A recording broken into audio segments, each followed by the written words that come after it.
Viral, detik-detik sekelompok massa demo dobrak pagar penutup perlintasan sebidang di Pasar Rangkas Bitung. Beredar sebuah video yang memperlihatkan sekelompok massa yang melakukan aksi demonstrasi di Pasar Rangkas Bitung, Kabupaten Lebak, Banten.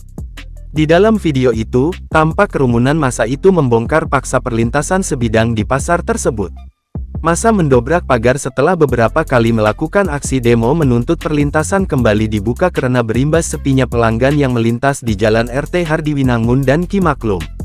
Diketahui, perlintasan sebidang tersebut sebelumnya ditutup pada tanggal 1 Agustus tahun 2023 atas kesepakatan DJKA Kemenhub KAI dan Pemda Lebak karena akan dilakukan pembangunan stasiun Rangkas Bitung dan penataan pasar pada tanggal 1 Agustus tahun 2023.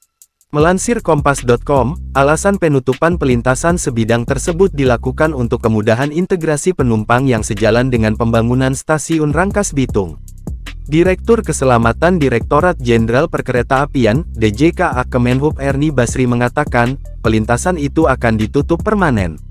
Sesuai amanah Peraturan Menteri Perhubungan No. PM 94 Tahun 2018 tentang peningkatan keselamatan perlintasan sebidang antara jalur kereta api dengan jalan, kata Ernie kepada Kompas.com melalui keterangan tertulis, Kamis tanggal 15 Juni tahun 2023.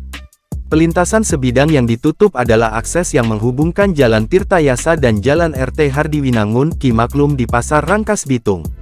Jalan tersebut juga merupakan salah satu akses warga dari dan ke Stasiun Rangkas Bitung dan Pasar Rangkas Bitung.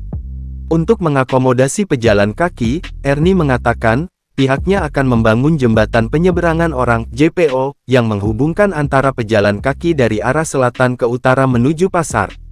JPO tersebut juga terintegrasi dengan gedung Stasiun Rangkas Bitung di sisi barat.